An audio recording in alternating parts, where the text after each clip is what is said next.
Assalamualaikum warahmatullahi wabarakatuh. Selamat datang di kelas daring kita. Hari ini kita akan membahas materi yang berjudul Jaringan Komputer dan Internet. Ini adalah materi kelas 8 di semester 1. Materi ini akan keluar pada saat ujian kelulusan kita untuk materi atau mata pelajaran informatika. Nah, pada materi ini kita akan mempelajari yang namanya jaringan komputer dan juga jaringan internet. Nah, untuk jaringan komputer, kita akan mengenal istilah yang namanya node dan link. Node itu adalah sebuah perangkat. Perangkat yang bisa terdiri dari komputer, bisa sebagai switch atau router,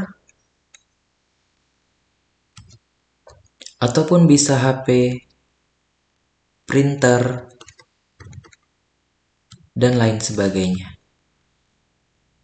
Kemudian link adalah jalur transmisi.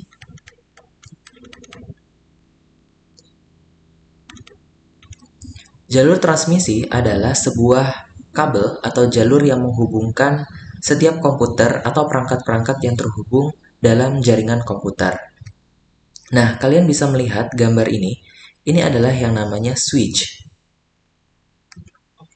Nah, switch atau benda kotak ini merupakan penghubung antara komputer satu dengan komputer lainnya untuk berbagi jaringan. Nah, untuk benda ini di dalam lab komputer SMP 1 Koba itu berada pada pojok paling belakang yang ada di lab komputer SMP 1 Koba.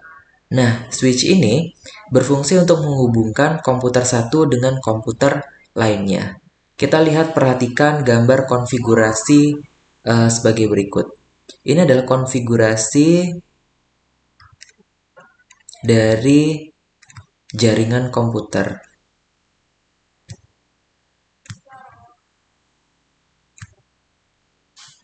Nah, bagian bulat-bulat ini adalah sebuah node. Nah, pada jaringan konfigurasi ini terdapat 5 node yaitu A, B, C, D, dan E. Sedangkan link atau jalur transmisinya itu adalah bagian garis-garis ini. Ini adalah jalur transmisi atau jalur yang menghubungkan perangkat-perangkat yang ada. Nah, di dalam jaringan komputer ini atau konfigurasi ini, kita akan meletakkan yang namanya komputer dan switch atau routernya. Nah, switch dan router itu fungsinya sama, yaitu untuk menghubungkan komputer demi berbagi jaringan. Nah, pada konfigurasi ini kita lihat node A, B, C, D, dan E itu akan kita letakkan atau kita berikan keterangan apakah dia komputer ataupun switch ataupun router. Nah, bagian A ini adalah komputer. Nah, komputer itu tidak akan bisa menyatu dengan sesama komputer, atau artinya dia harus digabungkan oleh yang namanya switch. Nah, sehingga di bagian B ini sudah pasti switch atau router. Nah, kemudian E itu juga adalah komputer. Nah, E adalah sebuah komputer sehingga B ini bukanlah komputer atau disebut sebagai switch atau router. Nah, C, apakah C komputer atau router ataupun switch? Nah, C itu adalah switch atau router. Karena agar bisa sampai dengan dari A ke E itu bisa melalui jalur A, B, C, D, E ataupun sebaliknya A, B, D, E. Kalau misalkan C adalah komputer, kita tidak bisa mengirim data ke komputer pada E. Atau artinya A, B, C sudah terhalang oleh komputer, sehingga C harus adalah switch atau router. Untuk contoh berikutnya, kita perhatikan gambar berikut. Ada 1, 2, 3, 4, dan 5. Ini adalah nodenya, ya. Ada 5 node, sedangkan transmisinya adalah garis-garis ini. Nah, kita akan meletakkan atau memberikan keterangan manakah komputer dan mana yang switch. Nah, kita asumsikan bahwa pada setiap ujung-ujung konfigurasi ini, benda atau node yang paling ujung itu adalah selalu komputer. Nah, ini adalah komputer. Berarti nomor 3 juga karena dia paling ujung, ini adalah komputer. Dan juga nomor 5 adalah komputer. Sehingga 4 dan 5 itu tidak bisa lagi komputer. Mereka berdua harus adalah switch atau router.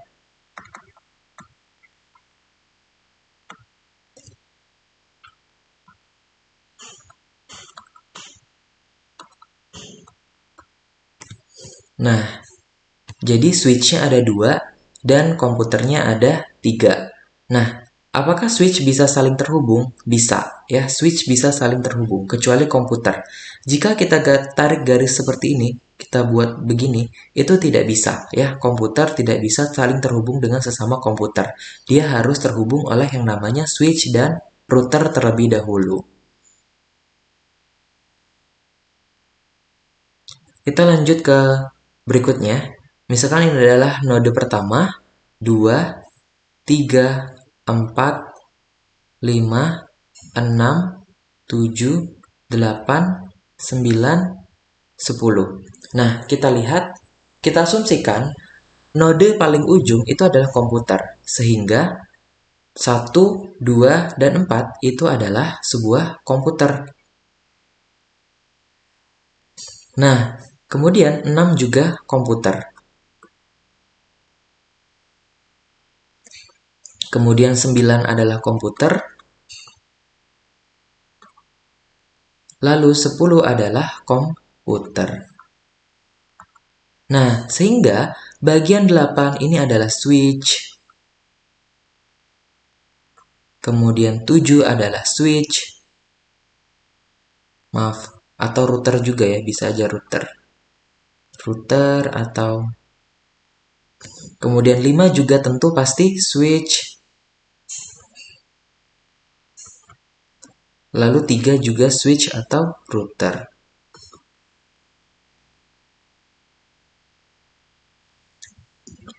Nah, ini adalah contoh untuk konfigurasi atau topologi dari susunan komputer. Nah, kita akan belajar tentang routing pada jaringan komputer. Kita perhatikan, di sini ada komputer A, B, C, dan D. Lalu ada router-routernya. Ini adalah router 1, ini adalah router 2, ini adalah router 3, dan ini adalah router keempat. Nah, kita asumsikan setiap transmisi dari A ke router 2, kemudian setiap transmisi yang ada pada jalur ini adalah berjarak 1 meter.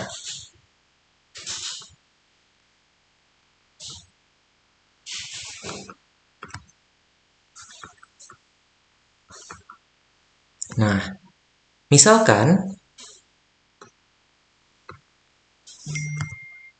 kita akan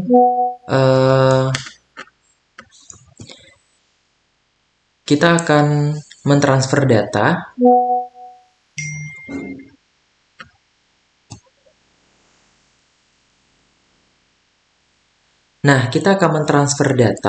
dari komputer A ke komputer D misalkan ya. Dari komputer B ke komputer D ya. Berarti dari B, dari sini mulainya, kemudian berakhir di D. Nah, kita lihat. Misalkan kita punya jalur pertama nih. Misalkan Bapak akan berikan jalur warna merah ya. Misalkan dari B ke D, itu kita bisa lihat bagian kotak ini ya. Dari komputer B ke router 1, maka dia akan berjalan ke sini ya. Nah, ini ke komputer 1, lalu dari komputer 1 dia ke router 2, ya. Berarti dia ke atas. Nah, bisa ke router 2. Lalu dia ke router 3, maka dia akan ke sini. Lalu dari router 3 akan ke router 4, ya. Maka dia ke sini, baru kita sampai ke komputer D.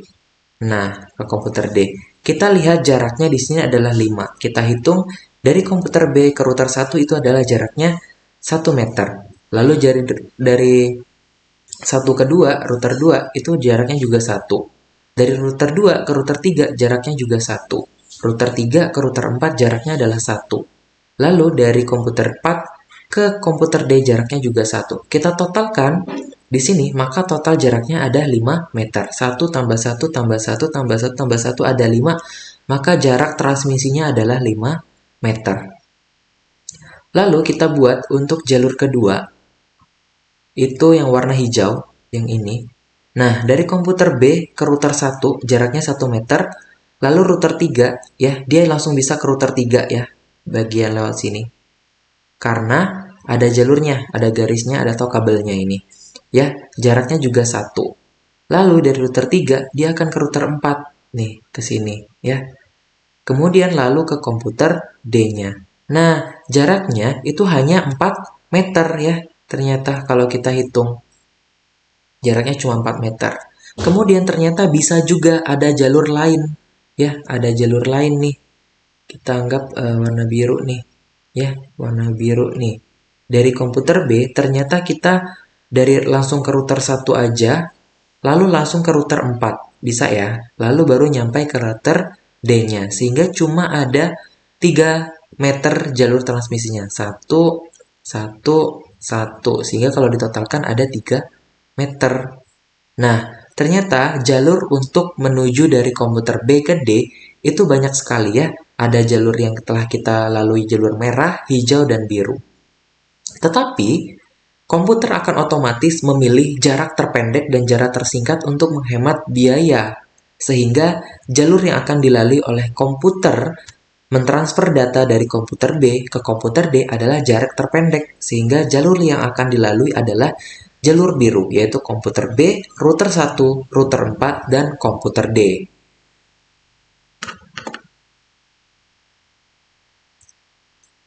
Lalu kita masuk ke dalam jaringan internet pada ponsel. Nah, kalian bisa lihat di sini ada tulisan BTS-A, BTS-B, dan BTS-C. Nah, BTS itu adalah nama dari tower, ya, tower. Tower yang kita kenal atau sebagai pemancar sinyal yang pernah kita jumpai di jalan-jalan. Nah, tower atau pengantar sinyal untuk ponsel kita itu terdapat di beberapa wilayah titik. Misalkan di Koba ada di belakang rumah sakit, kliniknya Dr. Samsul ya. Kemudian ada di Padang Mulia dan lain sebagainya.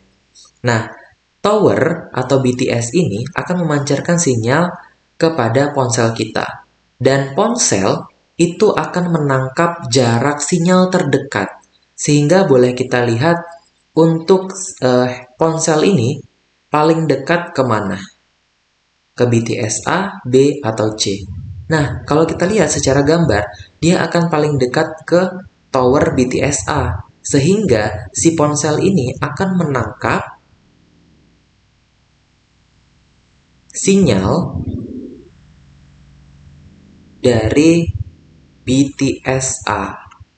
Ya, walaupun BTS A sedang terdapat kelemahan sinyal, sinyalnya sedang lemah nih misalnya. Sinyal lemah, mungkin terdapat gangguan apa gitu ya. Sedangkan BTS-C itu sangat kuat misalnya. Nah, ponsel ini dia akan tetap menangkap BTS sinyal dari BTS A karena jarak terdekat dia adalah sinyal dari BTS A. Nah, sebagai contoh misalkan kita punya BTS nih, sebuah BTS, sebuah menara, misalkan ini adalah BTS A. Kemudian ini adalah BTS B. Kemudian ini adalah BTS C. Nah, sedangkan ponsel kalian, ponsel-ponselnya ada di beberapa titik nih, misal. Ini ponsel nih, misal ya. Lalu ada di sini, ada juga di sini. Nah, setiap ponsel itu mempunyai jarak nih terhadap BTS-nya. Ya, ini ponsel 1 misalkan, ini ponsel 2, ini ponsel 3. Jarak BTS-C ke ponsel 1 misalkan cuma 2 meter. Sedangkan dari sini BTS-A ke HP1 itu 3 meter. Kemudian BTS-C ke HP3 itu adalah 6 meter misalnya. Kemudian ini adalah 5 meter, ini 4 meter, ini 2 meter. Nah, kalian bisa lihat bahwa misalkan HP1 dia akan menangkap jarak terdekat tower BTS-nya, sehingga HP1 akan menangkap tower paling dekatnya yaitu BTS-C karena jaraknya cuma 2 meter. Sedangkan untuk HP2 pasti dia akan menangkap BTS sinyal A dibanding BTS B karena jarak terdekatnya adalah BTS A. Sedangkan HP3 dia akan menangkap sinyal dari BTS B karena jaraknya terdekat adalah 5 meter. Karena ke BTS C jaraknya 6 meter. Ya, untuk bagian sinyal pada ponsel adalah seperti itu. Nah, kekuatan sinyal pada BTS itu dipengaruhi oleh beberapa hal ya. Pertama adalah jarak dari BTS. Nah, jarak antara pemancar sinyal BTS dan penerima ponsel sangat menentukan kualitasnya. Makin dekat, makin dekat akan makin kuat ya. Sebaliknya, jika ponsel dan BTS berada pada jarak yang berjauhan, sinyal akan makin lemah. Nah, berarti salah satu penyebab kenapa sinyal itu lemah, maka dari jarak ponsel kita ke BTS-nya. Kemudian yang kedua adalah material bangunan. Material beton, baja, dan sebagian besar bahan bangunan lainnya sangat dapat menghalangi sinyal seluler. Nah, itulah mengapa saat kalian berada di ruang bawah tanah atau basement, ponsel tidak memiliki jalan untuk mencapai menara karena terhalang dinding beton atau baja sehingga kekuatan sinyalnya lemah. Contoh misalkan rumah kita walaupun dekat dengan BTS, tapi dinding beton kita sangat kokoh sehingga eh, sinyal itu terhalang untuk keluar atau mencapai menara sehingga kekuatan sinyalnya juga akan melemah ya. Kemudian yang ketiga itu adalah cuaca. Jadi gelombang radio itu berjalan melalui atmosfer. Jadi saat cuaca sedang buruk akan dapat menghalangi sinyal. Biasanya ponsel kalian akan memiliki sinyal yang lebih pada hari yang cerah daripada saat hujan atau berkabut ya. Ternyata cuaca itu benar menghalangi atau menyebabkan sinyal menjadi lemah. Kemudian yang keempat itu adalah pengguna lain dalam jaringan yang sama. Artinya, menara atau seluler itu dirancang untuk menangani sejumlah koneksi tertentu pada saat bersamaan. Oleh sebab itu, jika dalam sebuah area BTS ada banyak ponsel yang terhubung dengan BTS tersebut, kekuatan sinyalnya akan melemah. Jadi contohnya itu sama kayak WiFi. Misalkan WiFi di kelas 9 misalnya, di ruang kelas 9 digunakan oleh 5 orang pada awalnya. Nah, kekuatan sinyalnya akan kencang ya karena digunakan oleh 5 orang. Tiba-tiba masuklah 40 siswa ke dalam ruangan dan menggunakan WiFi yang sama atau jaringan yang sama. Sudah dipastikan pasti jaringan itu akan melambat ya, akan lemot sama juga dengan tower BTS ya, sinyalnya juga akan semakin lemah jika penggunanya atau ponsel dalam jaringan yang sama menggunakan secara bersamaan si sinyal dari BTS sehingga sinyalnya akan menjadi lemah. Nah, itulah materi untuk jaringan komputer dan internet. Selamat belajar, segera selesaikan agenda-agenda berikutnya.